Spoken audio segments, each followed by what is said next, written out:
Hey guys, it's Dr. Justin Marchegiani here in the house. I have Michelle Norris, Keith Norris's better half. We had Keith on the podcast last month, so we're really excited to get the better half going. How you doing, Michelle? How's your day going? I'm doing great. I'm doing wonderful. Thanks for having me. Awesome. Well, I know we have the PaleoFX conference coming next month, end of April here over in Austin, Texas, probably one of the highlights of the year. And then you guys are also doing a little shindig tomorrow at South by Southwest as well. So let's chat a little bit about that. Yes. So Keith and I will be speaking at South by Southwest. We have a booth at the Health and Wellness Expo.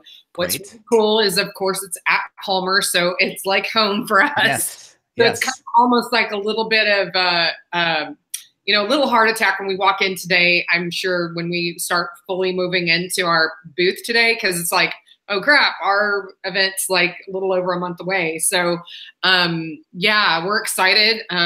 We're excited that South by is finally doing a health and wellness expo. We kind of feel like they should have probably done this a long time ago, but better late than never. So we're excited to be speaking tomorrow. So our talk is going to be on Welcome to the Human Zoo. And we're excited about it. So that's great. Are you going to be on one of the big keynote stages? Yes, we're going to be on the health and wellness stage. So you can come out to the Health and Wellness Expo. It's free, so you can come check it out. And and then our booth, we're gonna have a bunch of giveaways. We have Guiltless Goodies is gonna be there giving away their amazing donuts, and then we also will have Chameleon Cold Brew passing out cold brew. So yeah, we're excited. That's awesome. Yeah, and I want to really hit everyone else that's listening here and really wants to connect with more like-minded people that are kind of connected to this community. They get nutrition, they get the lifestyle stuff. They want to get connected to people that are in alignment with this type of functional medicine, ancestral health kind of thinking. This is a great event to attend. PaleoFX, as well as the health event tomorrow at South by, I think are great if you want to meet and connect with more people. So we're going to put links down below. So anyone listening to the YouTube video or the podcast, if you want to get connected and be a part of it, click the link below and you can sign up. Phenomenal event. I've been there 5 years in a row and it's the highlight of my year. So absolutely love it. Now, in past, we've had people like myself, Chris Kresser, Mark Sisson, Chris, we said Josh Axe last year, Dr. Perlmutter. So lots of people that are bringing lots of awesome information. I'm just curious, since you've been doing this, what, 8 years now? Is it 8? This is our 7th year. 7th year. Wow. So what's some of the information, maybe your top 3 things that have really resonated with you as as an individual? What are things that you've learned that have made a difference and that you've applied to your own personal health? Oh my gosh, man, that list. I know it's a big question. I know. Long. So many things. Probably one of the things that we are most proud of at bringing to PaleoFX is that it's not just nutrition. It's not just about the diet. It's not just about fitness. It encompasses everything. So it is about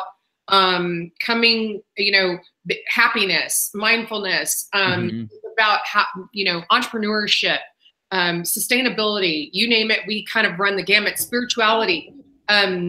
We do a lot with plant medicines, and which, by the way, this is just for you, a total scoop because it's not been announced yet, but cool. Dennis McKenna will be at PaleoFX this year, and we're super excited about this. A lot of people know who Dennis is. His brother Terrence is a big activist in the movement for psychedelics and for— Yes, I've heard of him. Yeah, and Dennis is going to be, and Dennis is a big activist in his own right. He'll be there. So I think a lot of the things that I've learned is like things like that your health and wellness is incumbent on a lot of different things. It's incumbent on you, yes, being fit. Yes, putting the right nutrients in your body, but it's also about the right thoughts. It's about having the right people in your life. It's about removing all the toxins from your life, not just the toxins that we consume, but the toxins that are on our bodies when we put chemicals on our bodies, because a lot of times, especially women, we use makeup and everything, and we aren't cognizant of what's in our makeup. And so there's this, then there's also, soaps and you name it, cleaning supplies in the house. And then there's toxic thoughts and toxic people. And so that's probably one of the biggest things that I've really learned over the last, 7 years, is how it's about, when you go back to a more simple life and you really gut the things out that are not serving you or helping you become a better person or become healthier. So I love that. That's probably one of the biggest things that I've learned. And then, oh gosh, all kinds of biohacking tricks. I mean, that's probably one of the things, is really understanding how much you can actually not just advocate for yourself, but also be your own, be your own guinea pig. N equals 1. I mean, like, go into the experimentation phase and with just being excited and being curious. And so that's probably another one, is that realizing that how much effect I can have on my own health, my weight, all of those things, if I am, if I'm using cool little biohacks to, tap in and do those kind of things. So learned a lot over particularly the last 2.5 years. And then the third thing, I think one of the big things too is understanding how much we are a tribe. Like, we need people. We need to have people around us that help us. It's that rising tide raises all ships. Yeah. Kind of thing. When you get into a community and a tribe situation, particularly at PaleoFX, there's not anything that's like that. And so I think that's probably one of the other cool things that I've learned from being part of PaleoFX. That's great. Yeah. Every time I go there, it's like drinking out of a fire hose. So I always try to like keep a little notebook and just make a note of maybe the top 1 or 2 things, because if you get so many, then you don't want to get overwhelmed where you don't do anything. So you got to have to like consolidate it down. All right. What are the big 1 or 2? And then after a couple of years, you got a whole bunch of things that you've applied, right? Oh yeah, I completely agree with that. My attitude going into any conference, because we attend other conferences and everything, is to glean 3 takeaways, and then really work individually on those takeaways in integration. Because this is the thing, we go to conferences and that vibe and that energy and that excitement is there, and we're all inspired and we're going to change our life and we're going to do this and we're going to do that. And you're right. You leave and you have so many things. Yeah. Oh, that's awesome. But it's really, narrow it down to the top 3 and really work on integrating those things. The thing is, that doesn't mean don't write down the other things. Write them all down, but really go really mindful about choosing 3 things that you're going to take that really were the top 3 things that resonated with you, and work on those, and then move on once you've got those integrated. But I totally agree. It's like drinking from a fire hose. And if you just leave and you're in this really big bubble of being so inspired and so motivated and everything, and you leave and you feel like, okay, I don't even know where to start. That's where you start. Just 3 things. Love that. Really good. And I want to get your story, because I know right now you had a couple health challenges in the last year or 2 that I want to chat about, because I think a lot of people can empathize with that and learn from it. But you came into this world as being a chef, right? You were a chef and then you plugged into this community. Is that how you started? Yes. So yes, it was my specialty as a chef was Italian. Oh, awesome. So I made my own pizza dough and my own pasta. Wow. And I didn't come into paleo happy and curious and excited and adventurous. I came into it kicking and screaming. And so I was pissed. I was really pissed. I was like, okay, I have to give up these foods that I absolutely love just so I can be healthy. And I was kind of in a state of denial. And I went through this process of thinking to myself, I'm going to figure it out. And one day I'm going to be able to put these foods back into my diet and I'm going to be fine. And what's so hilarious is I was a food writer for several other food, websites. I didn't have my own blog at the time, but I developed recipes. All of them were sad diet recipes. I'm really ashamed of that. But anyway, so what's funny is when I went paleo, I didn't change that. I kept writing and developing these recipes. And And it took me a little while. What happened is literally in 3 weeks of being paleo, everything that I had wrong with me the inflammation had just died. And so I didn't have all that inflammation happening. So I had chronic fatigue syndrome. I had fibromyalgia. I had been diagnosed with early onset rheumatoid arthritis. I had IBS. I had just all kinds of crap. And of course, I've had migraines since I was 17. And so in 3 weeks, almost everything was gone. The migraines were not gone because I was still taking medications, and my medications ended up being Imatrax or something like that. Yeah, I was taking, actually I was taking Relpax, and I was getting Botox injections. Oh, wow. And I was taking 3 different medications. So I would take one medication was a daily that was to keep them from coming, which was Topamax, which is an anti-seizure medication. And then a muscle relaxer, which is cyclobenzaprine or Flexeril. It's a muscle relaxer. So I was taking those 2 for preventive. And then I was given Midrin. So if a headache started coming on, I would take Midrin to try to get rid of it. And then if a full-blown migraine happened, I would take Relpax, or I would take Axert. Okay, so there's the cocktail there. Wow. You can't take Relpax and Axert together. You have to be separated by at least 72 to hours or more because of the serotonin syndrome. Yep. And so anyway, what was happening though was I was just rebounding. All my headaches were rebounding and what have you. So I go into paleo, and about 3 weeks, everything was gone. All the inflammation. Every time I ate, I was literally physically ill. My stomach would cramp. I would just be really in bad pain. My knee was swollen all the time. My back hurt. Just all of this stuff. What was interesting, let me back that up for a second. My back, I didn't realize my back hurt. It had gotten to be so normal that I was numb to it. But when it stopped hurting is when I noticed, and I was like, oh crap, I had a back thing and I don't have that anymore. It was so strange. And so anyway, about 6 weeks into paleo, our son played baseball, and we had not seen we hadn't seen any of the parents of the team for probably 12 weeks. But I had been paleo about 6 weeks. And we showed up at the game, and all the parents were like, oh my God, you look amazing. You've lost so much weight. You look so healthy. Your skin's glowing. Your hair looks great. They were just like going on and on and on. And they were like, what are you doing? And of course, Keith claimed that I had this amazing trainer, and I wasn't even training, which was kind of funny. But what was weird is, when you're on a sad diet, women yo-yo all the time.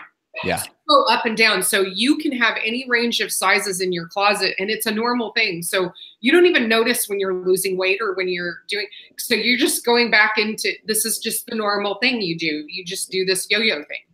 Well, what was interesting is that was like the day the light bulb went off, and I was like, they were like, so what are you doing? And I was like, I was just doing paleo. And, it was really interesting. That was when I really realized, oh my God, this information could help people. Like this could be so helpful to people. Rob had not yet written his book yet. Yeah, Rob Wolf, right? He hadn't written the book yet, but that's how we ever found out about paleo, was through Rob. And Keith had developed a relationship with him and Art Devaney, and they were telling him about this. And so he tried it, and he was paleo for a year before I tried it. And this is what, 2010? No, this is back in 2005. Whoa. Yeah, 2005. He went paleo in 2004. I went paleo in 2005. And so, yeah, it's been a long time. And so what's interesting is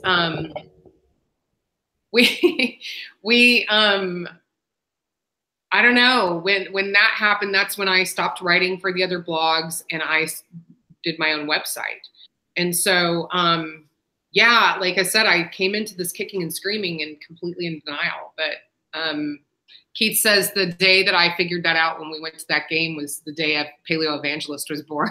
So. That's great. And for anyone listening to this, and when you hear the word paleo, what we're trying to talk about is kind of an ancestral way of eating, typically cutting out inflammatory foods, cutting out foods that are high in toxins, and trying to really increase nutrient density. So typically healthy meats, lots of good veggies, the right amount of fruits and starch and carbs for you. And I tend to use the term paleo template because we can really adjust it and the macronutrients. We can go more ketogenic. We can be more of a zone. So we have that flexibility within that paleo template. Does that make sense to you too? We in the same page with that? Oh yeah, absolutely. I totally agree with that because at the end of the day, there's not one paleo diet. Mm-hmm. There's, like you said, there's this template and you start there and then you tweak and you figure out and you do these little hacks for what works for you. So I can tell you, Keith and I cannot eat all the same stuff. I can't eat the amount of carbs that Keith eats with regard to rice. I can't even eat rice. My blood sugar just spikes. But, with regard to rice or potatoes or, any of that kind of stuff, there are things I can eat that he can't. So he has issues with nightshades. I don't love tomatoes, love all that kind of stuff. Yeah. And I don't have any issue with it. So, so there are things like that, we have to tweak for ourselves, even in the same household, that even when we start from the same template, there are times where we don't have the same meals. So being an Italian chef, how did you come in there? What were your best pasta substitutes? Were you doing anything like miracle noodles where like you were doing kind of glucomannan type of pasta? What are your best subs there? Okay. So initially my subs were rice noodles. Yeah. And until I figured out that I had a problem with rice noodles and zucchini noodles. I actually prefer the zucchini noodles to a regular pasta because it holds, it's much more firm. Yep. It holds your sauce really well. And the thing is that it's just so much more nutrient dense and I think it tastes better. That's great. And of course, you don't get any of the food coma afterwards either, because you don't get that blood sugar dip. Yeah, I did miracle. I did zucchini noodles this week. Have you tried miracle noodles before? Yes, I have. Yeah. What's your take on those? I think they're good. I just prefer the zoodles. I'm just one of those that's bang for your buck. If it's a little bit more nutrient dense, that's the way I want to go. So I agree. The nutrient density is by far better. That's great. Yeah. And then the other thing is too, is that my thought process around that too, is I would bet, I haven't tried it, so I'm not sure about this, but I would bet that those would probably spike my blood sugar a little bit. Mm-hmm. And I have to be real mindful of that, especially right now after the health stuff that I've been through. So, yeah. And let's talk about that. I know you had a beautiful house in Central Austin. You found out there was some mold there in the last few years. So what's kind of been that journey? What were the big symptoms that you were noticing? Did you do any testing, or was it just like, oh my gosh, there's some mold that explains it, and then you got out of there and then you just felt better? How did you know? And then were there any testing involved for you? Yeah. Okay. So we moved into that house in May of 2015. Mm-hmm. Yeah. May of 2015. We owned a house in Kyle, and we rented that house out, and then we moved into the house in Austin because we were just in Austin every day. The commute didn't make sense for us because right. Cars, it was crazy. So we moved into this house, and we moved in on May the 8th. And that was literally, so 3 weeks before that, we were at a conference. Then the following weekend, we were at PaleoFX. Then the following weekend, we were at a conference up in New York. And then we came back home that weekend before we moved on that Thursday. So you can imagine that I'm thinking right now, I'm really seriously exhausted because I've gone through PaleoFX, through all this stuff. So we get into the house. Then about 10 days after we moved in, we went on a 10-day cruise.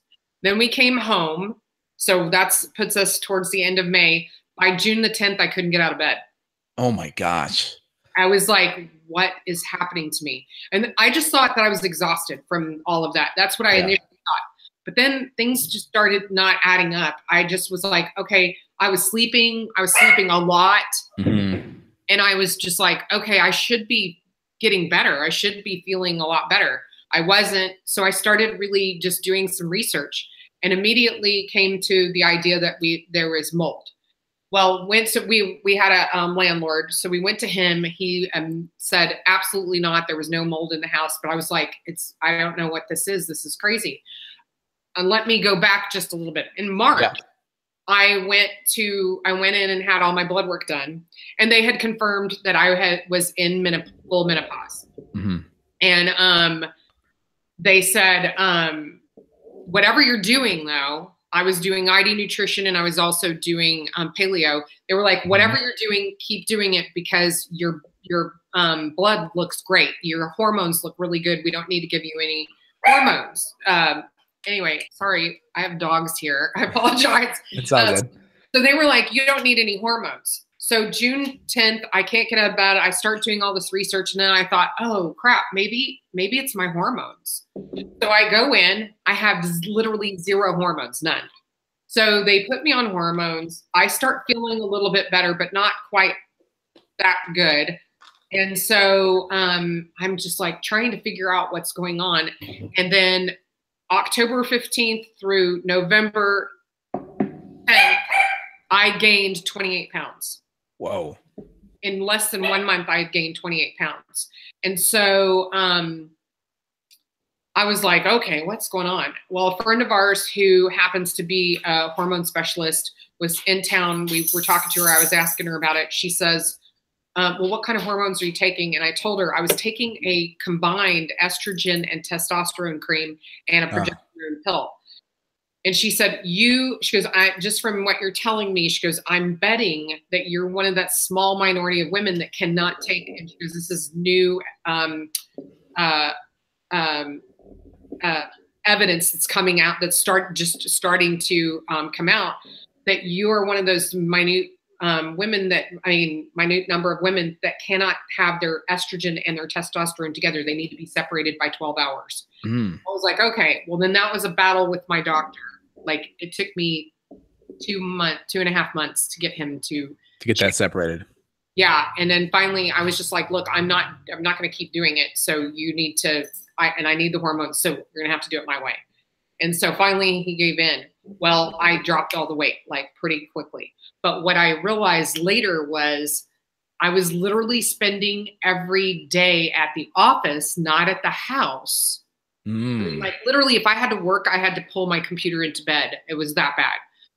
And so when I started working at the office, I was at the office from like 8 in the morning until 11:30 at night. So I was spending almost all day out of the house and only a few hours in the house. So I believe that's why I was able to drop the weight. And so I think it really didn't have a lot to do with it might have had something to do with the hormones being together, but I think ultimately it was, I was out of the house. And so I did really pretty good. I was okay. But then again, after PaleoFX was over and I went back to being in the house again, it all came right back. And I went back and gained another 27 pounds. Wow. And, being paleo, I had only fluctuated in weight up and down 4 pounds over 14 years. I guess it's about 14 years, right? And so I was just like, what in the world, man? This doesn't make any sense. So then I started really doing a lot of research and realized, okay, I've got an issue. So I went in and I was tested. I had high mycotoxin count, high, all my heavy metals were super high. Do you remember what labs you did for the mycotoxins? Was that the real-time labs one? Honestly, I don't. I just know that it was a battle to get my doctor to do them. But I just kept telling him, look, I just feel like I have a mold exposure. Can you please do the test? I ended up also doing the nose, the Marcons test. Anyway, did the Marcons, and that was off the charts. And so anyway, knew really pretty quickly, okay, I've got a mold exposure. So we got aericides in our house because we were in a lease. We couldn't leave. And so we were trying to figure out what we were going to do. And it's just what was interesting is I started a protocol with Ryan Freisinger. I don't know, you got to meet Ryan. And so Ryan started me on this protocol. I went and had all the mercury removed from my mouth, did a chelation, and then went back after that on like 21 days later and had no heavy metals in my body, which was awesome. Because normally that's a long process that doesn't happen that quickly usually. But because I was able to remove the heavy metals, the other thing that was interesting too is at that time, I also stopped taking all of my migraine medications. And it was a painful process. Like it was super painful. But what I did is I started using essential oils. So anytime I would start getting a headache, I would put essential oils on my neck and rub it throughout my scalp. Hey, sorry, we've got a friend. This is Tosca. She likes to be seen. For some reason, she jumps up almost every time I'm on a live or something. Here's my dog right here. Her name's Butter. Oh, that's Butter. This is Tosca. Butter. Nice. Very cute. I have Butter every morning. That's my, she has Butter. She's got some type of autoimmune thing that we can't get rid of. And so she's on the medication and she gets Butter every morning. Oh, that's good. And you feeding her like a paleo kind of dog food too? Oh yeah. Yeah. All of the dogs are paleo. Raw. Fully That's paleo. awesome. Yeah. But anyway, so what was interesting is after going through that process, I started doing the essential oils and started using ice packs more. I used ice packs before, but I started really using ice packs, an ice pack around the shoulders and an ice pack around the forehead. And I started realizing that I wasn't getting the headaches as much after a couple of weeks. It was a process of getting all of that out of my system. But I was like, oh my God, I was finally like clear and not having I woke up with a headache almost every single morning. And that makes sense too, because I work with lots of menopausal females. And the big issue is as you start transitioning into menopause, you start leaning on your adrenal glands more to help pick up the hormonal slack because the ovaries now aren't coming to the table with the hormones that used to be there when you're cycling. So the problem is your adrenals are also your stress handling glands. So now you're beating them up with stress. And then now you're also looking for them to come and produce extra hormones so you can feel good and feel balanced and recover from all these different stressors. So then now you get this backup generator essentially that you've run dry, and then now the power's out and now you need it to kind of get the hormones going. So that makes sense. And then of course you plug in this extra stressor of the mold and then all these conferences back to back to back. That totally makes sense. Yeah. So I don't know. So it's been a really long slog. We figured out that what happened is that my, this severe mold exposure not only was at the wrong time because I was in menopause, but it also kicked up Epstein-Barr. So so then I started a protocol for getting rid of the Epstein-Barr. I'm on the last bit of that protocol right now. But the other part of this too is that I started a keto diet and started the keto diet in December, I think, December. And so far I've been able to lose 15 of the 27 pounds. So I still have 12 to go, but I feel a lot better. And what's been interesting is it's been kind of like a game of figuring out on the keto diet, what is it that really taps in and works for me on the weight loss with keto is I finally figured out is I have to do really, really low carbs, a lot more fat and a moderate amount of protein and a lot of sleep. I mean, that's the number one thing. Women, go to sleep. If you want to lose weight, go to sleep. Because I noticed that when my sleep is better and I use sleep app and everything, and I've got a leaf that tracks my sleep, and I'm getting ready to get the Aura Ring. And so I'm just going to tell you, if you want to lose weight, go to sleep. I mean, that's the best thing. And then what I do is every 5 days, I cycle carbs in, and I have to keep my fat low that day. And then I cycle some carbs in on that day, like sweet potatoes, or if that's when I want to do some chocolate treats or something like that, that's when I'll do it.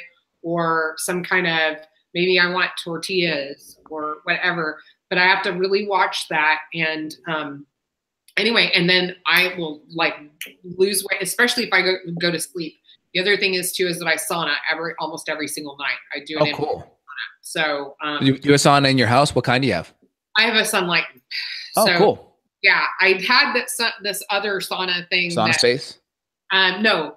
I wished I would have had that, but no, I had this other one that I got off of Amazon or whatever, but I was like desperate to get something. Yeah. And anyway, it was helpful in helping getting rid of toxins, but it's not the same as the infrared. And there's a marked difference in the infrared versus the heat sauna, Yes. wet, hot sauna.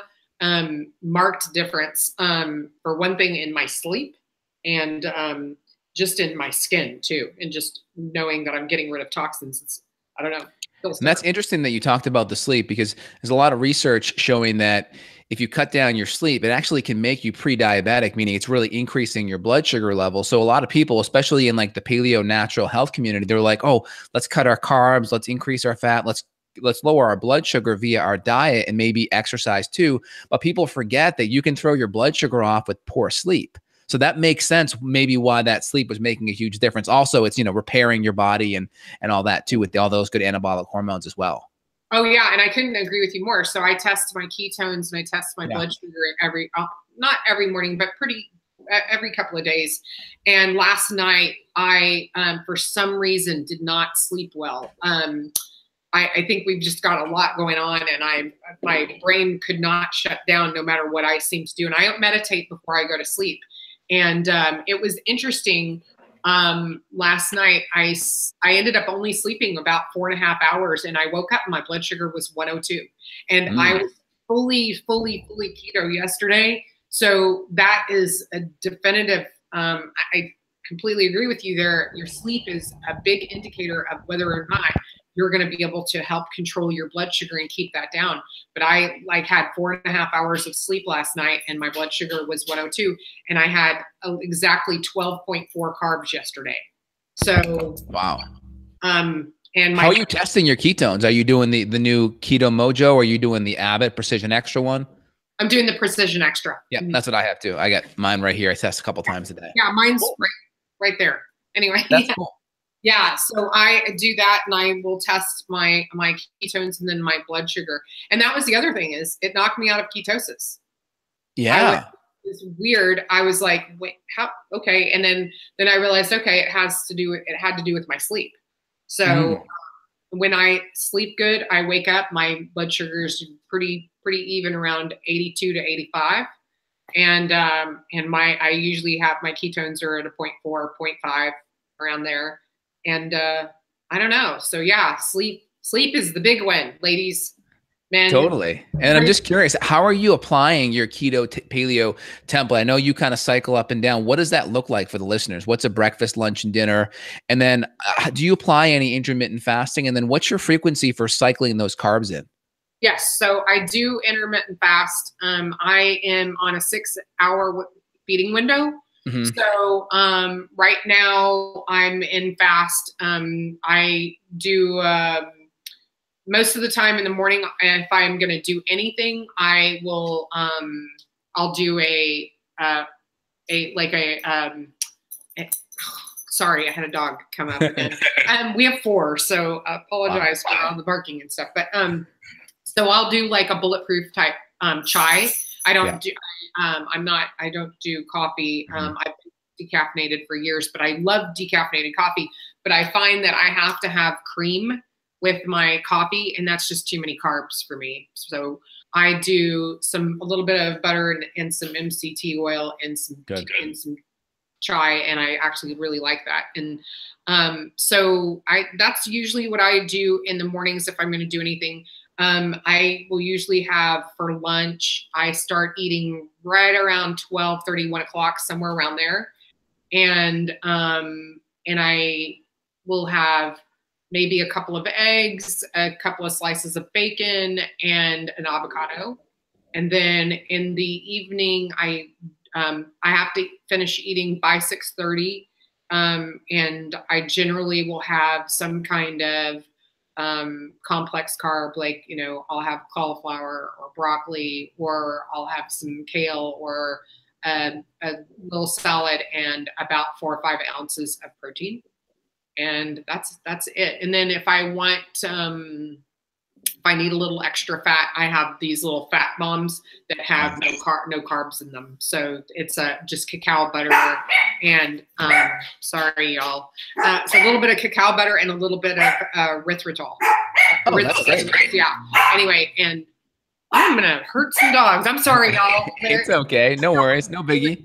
They're getting all excited about something. Don't want to get butter stirred up. I know, right? Yeah, she's okay. I got my little earpiece here, so she's good. Okay. She can't hear it. She can't hear, but that's great. So in general, that's good on the diet stuff. So it sounds like your macros, sounds like you're sitting maybe around a 15% protein, 60 or 70% fat, and maybe a 10% carbish. Does that sound about right? Yeah. So it's supposed to be less than 25 protein. 25 no, less than 25 carbs a day. Yes. Right, just under 100 of fat, and I'm about 80 of protein. I can tell you I never hit it. Okay. I hit the fat every time, but I can't hit that protein, and I found it actually works for me. I'm fine. I feel good, and I feel I'm starting to get my energy back and feeling, and I'm losing weight.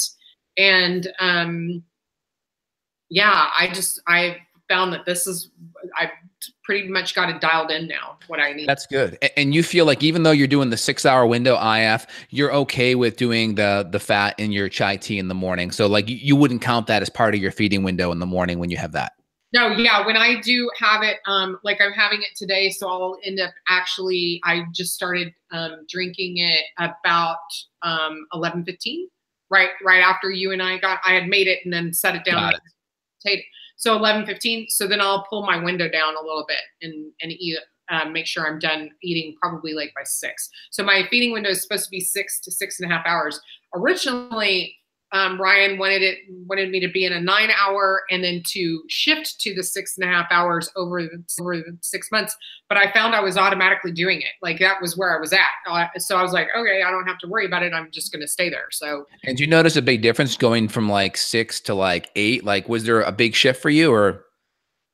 No, because I just automatically just did it. I defaulted to the 6. It worked out that way. And what's interesting is I didn't know how that was going to affect, but I realized that I feel more even keel when I don't have a bigger window to eat in, and that I'm not eating more. Cause then, it doesn't matter what you're eating, you're going to have an insulin response. And so, keeping from having multiple insulin responses, I try to only have my insulin response happen a couple of times a day at the most. So I try not to. If I'm going to eat, I'm going to try to eat everything I'm going to eat in that short period of time so that I get the one insulin response and that's it. And then another insulin response and that's it. So, and the big mistake I see a lot of people make, and I'm curious to get your take on it too, to see if you're doing it or not, is if you shorten this window, let's say this is your 6-hour eating window, is you have to make sure you get all your calories and nutrients in this window. So let's say you need 2,000 calories for a round number, but because that feeding window is compressed, maybe you're only getting 1,500. So you have a 500 calorie nutrient deficit, so to speak. So I'm just curious, are you getting enough calories in that window for you too? I'm actually hitting over the calories that I'm really allotted. How many do you need? Like maybe 1,600, 18? 13. Okay, so you're 13. Where my BMI is and actually I know what I have a DEXA. So, but where I'm at, it needs to be 1,300. It's 1,308 is actually what my calories intake is supposed to be a day. And I can tell you, I hit it easy. And with that amount, you feel satiated too. You don't still feel hungry at the end. I never feel hungry. I feel good. I don't feel, and like I said, if I feel like, okay, I need a little bit of the fat bomb thing, I do that. But I try to do that while if I had dinner, do it right with my dinner so that I only still have that one insulin response. This is what's interesting to me. There's been all of the information out there. Oh, you should have 6 meals a day. Well, you got your insulin responding all day long. I mean, like, you're never going to lose weight doing that. You're also putting a big stress on. I mean, that's one of the things that I think a lot of people don't understand is when you are spiking an insulin response, you're putting stress on your body. And the thing is that yes, in some cases it's a good stress, but when you're doing it that often, where you're eating 6 small meals a day, you're getting a lot more work out of your, you're making your pancreas work a whole lot more than it should be. Yeah, absolutely. And I'm getting a lot of questions in from the listeners about calories and such. And just for everyone listening, when I'm talking about calories, when we're talking about whole food, nutrient dense foods, calories are going to have nutrition attached to them when we're talking about real food. The difference is in the world we live in, there's a lot of foods that are very high in calories that have no nutrition attached to them. So we can't compare apples to oranges there. But when we talk about calories, it's just an easy way to make sure that you're getting enough nutrition, because I know Michelle's eating nutrient dense whole food. So every calorie is packed with nutrition. Would you agree, Michelle? Yeah, I totally agree. So, like you said, there's a lot of foods that have high calories, but they have zero nutrient density, like Doritos or Cheetos or Fritos or any of those things. Why do all of those say have toes at the end of them? I know, that is weird. But this is the thing. Those are super high, high fat, high sugar, high carbohydrate, all of those things. But the calories there's nothing in it that's nutrient dense whatsoever. And Keith, I think it was Keith that talked to me about this last time, where they were putting some chemical in the Dorito, and then that was causing you to crave more sugar afterwards. Yes. I forget what he was. Go ahead. What was that? That's actually part of our talk tomorrow. Is oh, cool. Atomic Doritos. So what you do is you get a little flavor packet with your Doritos, and they're nacho cheese Doritos, and you put the flavor packet into the bag, you shake it, whatever. Well, the distribution is not going to be even, more than likely, unless you just but you're going to beat your Doritos up and they're going to be all particles. So yeah, what's going to happen is that you have a little bit of atomic on a little bit on like more pops of it throughout the bag. And what happens is that we spike our dopamine response when we are anticipating an event. Yes. So when we're sitting there eating the Doritos, this Dorito may just only have the nacho cheese, no atomic. But as we're eating, we're anticipating that we're going to get to that. Your dopamine is responding. Yeah. And so this is something that the food chemical people know about us. So when we do this, we are eating, we are spiking that dopamine. And then, yes, we need to come back in with sugar. And usually it's Coke, or it's some kind of soda pop or whatever. And so that's usually what you're going to do. And of course they're in bed together. So that's a whole other story. But so there was Rob talked about this in one of his talks at Ancestral Health Symposium. There was I believe it was Man versus Food or something, some show. And the guy on the show was in an ice cream eating contest. And it's some big, huge thing that's like 40 ounces of ice cream or whatever. And he's shoveling it down and shoveling it down and shoveling it down. And he's doing really well. And then all of a sudden he starts kind of turning green and like he can't do anymore. And he's got a certain amount of time he's got to finish this in. So he asks them for a order of French fries. So he gets the French fries, he eats a few French fries, and then what happens is that tampers that back down, and now he can put more sweet. And then he was able to finish it in time to win whatever it was. It's like some pig something contest or something. It's a big, huge this Sunday. And this is where we're biologically and chemically made. This is how we're made. And so the thing is that he would not have been able to finish that ice cream if he had not had the salt, if he hadn't had that that salt kind of sugar combo there. Yeah. Which is why all junk foods are filled with both salt and both sugar. So because they get you needing to eat more. That's why Lay's is their tagline is bet you can't eat just one. Yeah, because they are chemically made so you have to have more. It's food with no breaks. Yeah, so, it's like the Pringle commercials in the 90s. Once you pop, you can't stop, right? Yeah, exactly. And so, totally. It's just that dopamine response, and we are unfortunately, and unless we're mindful about how we eat, we are actually being kind of just controlled in that respect because you're doing what your body is wanting it to do. And the problem is that when those things come in and they kick up your dopamine response and they shut down your satiety receptors, you're screwed. Like your body's never going to say enough. I don't need it anymore. I'm full, because you're going to keep having the back and forth. Yeah, and your hormones and your neurotransmitters are stronger than your willpower.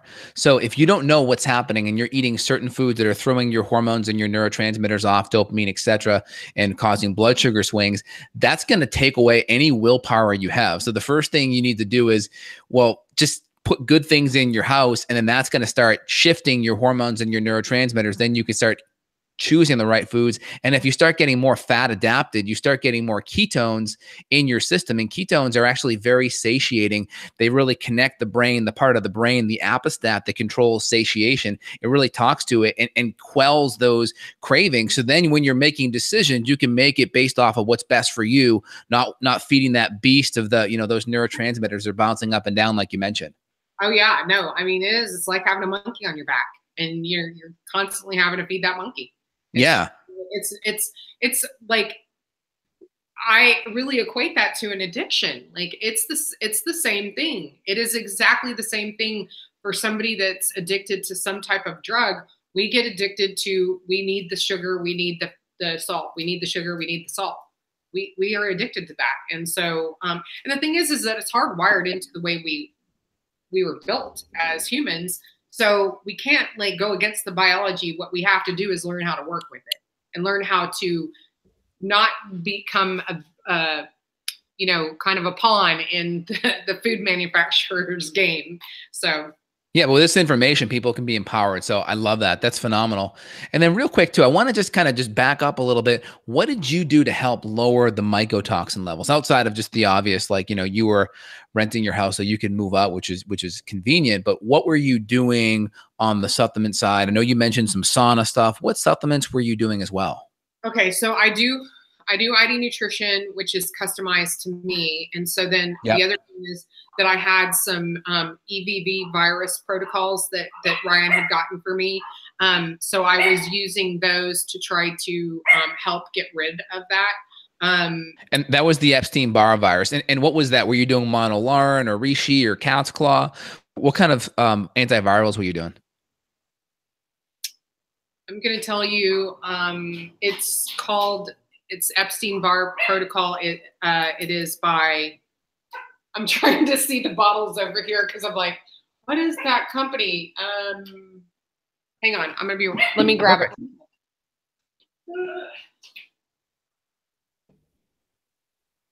So it's Desbio. So I don't know if you can see that, but. Oh, Desbio. Yep. I've heard of them. Yep. Very cool. Yeah, it's I think it's the real full name is Deseret or Desiree Biologicals. But this is my final one. I had a different one. So he had me on several of these tinctures, and I was taking some in the morning and some in the evening. And that's really what helped get rid of was this particular protocol. And I know that they have an actual mold protocol, a full mold protocol, but he had me on a couple of different things instead of that. But I would imagine that mold protocol probably works really well. But great. So you were on that with the EBV. And was there anything else were you doing? Were you doing any activated charcoal or any citrus pectins or any glutathione, things like that? No, actually he had me intentionally off of glutathione. But I was taking a homocysteine type of tablet, and then just really the big thing was sleep. I mean, like he was just on me about sleep. You've got to figure out and get your sleep right. And then trying to think if there was anything. Oh, and then they also have a full detox program that's really cool. That was one of the things that helped get rid of all the heavy metals. Was I went through that protocol. I've done that protocol 3 times now. And but there's an Epstein-Barr protocol. It's 2 boxes. It's 10 tinctures in each box, and you do the tincture every 3 days, and then you do it the next box in reverse. And so really started really feeling great after that, and started getting back and actually started really losing weight once I did that with the keto. So. That's great. And then how about the female hormone stuff? Was just separating was it the estrogen and the testosterone? Did that make a bigger difference with the migraines? Actually, I came off of all my hormones. And oh, great. they have a hormone combination, And I do the hormone combination, and the only thing that I went back on was my progesterone in the evening for sleep. And so it's interesting, after taking this tincture it's called hormone combination, I take that in the morning and in the evening, and I actually just redid my hormones not too long ago, like a couple of weeks ago. And what's funny is I'm actually taking hormone replacement for progesterone. My progesterone was not high enough. I was like, wait, what? But my estrogen and my testosterone were fine. And one thing that we've realized too through this process is that I'm very estrogen dominant. So yeah, the combination was really helpful in helping balance out that estrogen and getting everything right. But my progesterone is still low. So, but I'm taking the highest dose. So we're not sure. How many milligrams? 100, 200? 200. Yeah. And, so I think I think that might have been an anomaly. It might be something weird, or maybe I think I missed my progesterone a couple of nights that week before. So that might be it. I don't know. So we'll see. She can't go up on my, my progesterone anyway. So, we're just going to wait it out and see how that works out. And I see it a lot in my patients too. I see that because progesterone's it's higher up in the hormonal cascade than cortisol. So what happens is, if the more stressed you are, you'll actually pull from progesterone to make that stress hormone cortisol. And that makes sense, that all those stressful episodes can easily pull that progesterone down and basically start skewing you into estrogen dominance, where that ratio of progesterone, which is typically like 23 to 25 times higher than estrogen, it starts to drop. And that makes sense with that estrogen dominance that you mentioned before. Yeah. So anyway, I'm feeling a lot better. So I'm thinking that we'll probably we'll just wait it out and see how my progesterone works out the next. Love it. So very cool. Any other knowledge bombs you want to drop? Anything else that you think is very important that you learned, or anything else about your health challenges that you're going on that you want to teach listeners about? Probably one of the things that is to just really be, this is particularly, women are this way. We tend to not take care of ourselves. We take care of everybody else first. But it's that thing of being on a plane and, the oxygen masks drop. You have to put your own on first before you love that. House. And so I've really started learning that I have to protect my sleep.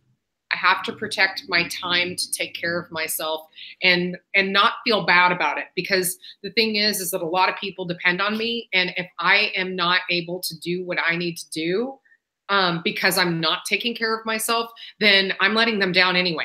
So this is the whole thing, is I think that we go through this thing of I come last and you need to come first. And so that would probably be the biggest thing that I would say I've learned through all of this, is that I have to come first. I can't let myself go last, because that doesn't mean I'm selfish and I'm like, oh, I'm not going to do anything for anybody else. It just means I have to protect that time so that I make sure that I'm the best that I can possibly be for everybody else. And yeah, totally makes sense, right? You can't write a check for money in the bank you don't have. You can't write an energetic check for energy you don't have in your energetic bank, right? And you got to make those deposits with time and sleep and good nutrition and making yourself a priority. So I think that's really good mindset advice. Yeah.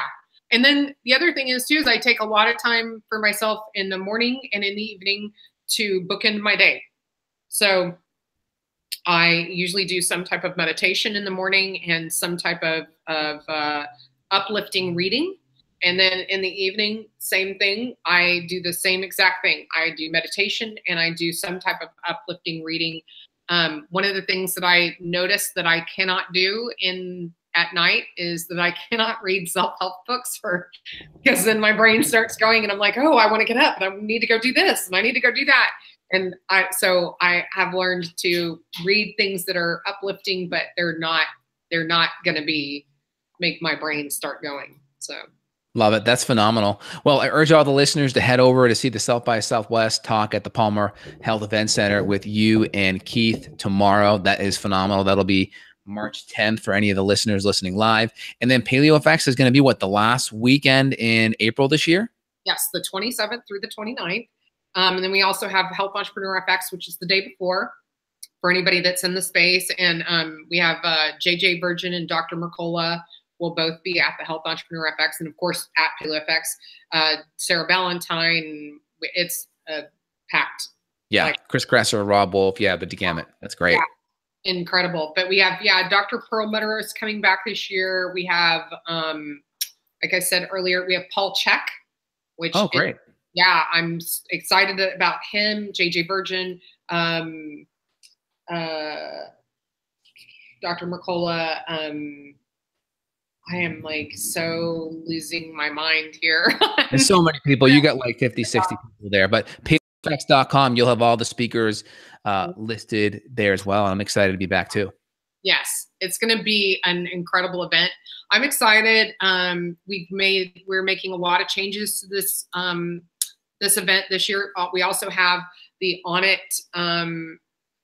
World Open will be being held at PaleoFX, which is super cool.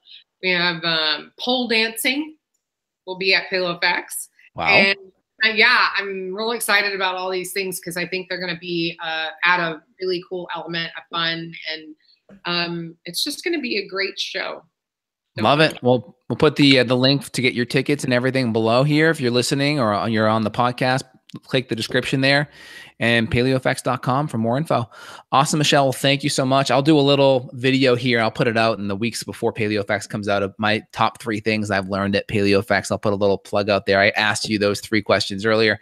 I'll answer mine in a later video. So thank you so much for coming on and all the great info you shared, and also your health story. I appreciate that. People can learn a lot from other people's health challenges, and I think that's really insightful. Thank you so much for having me. I appreciate it. And we look forward to seeing everybody at PaleoFX. Thanks, Michelle. Take care. Thank you.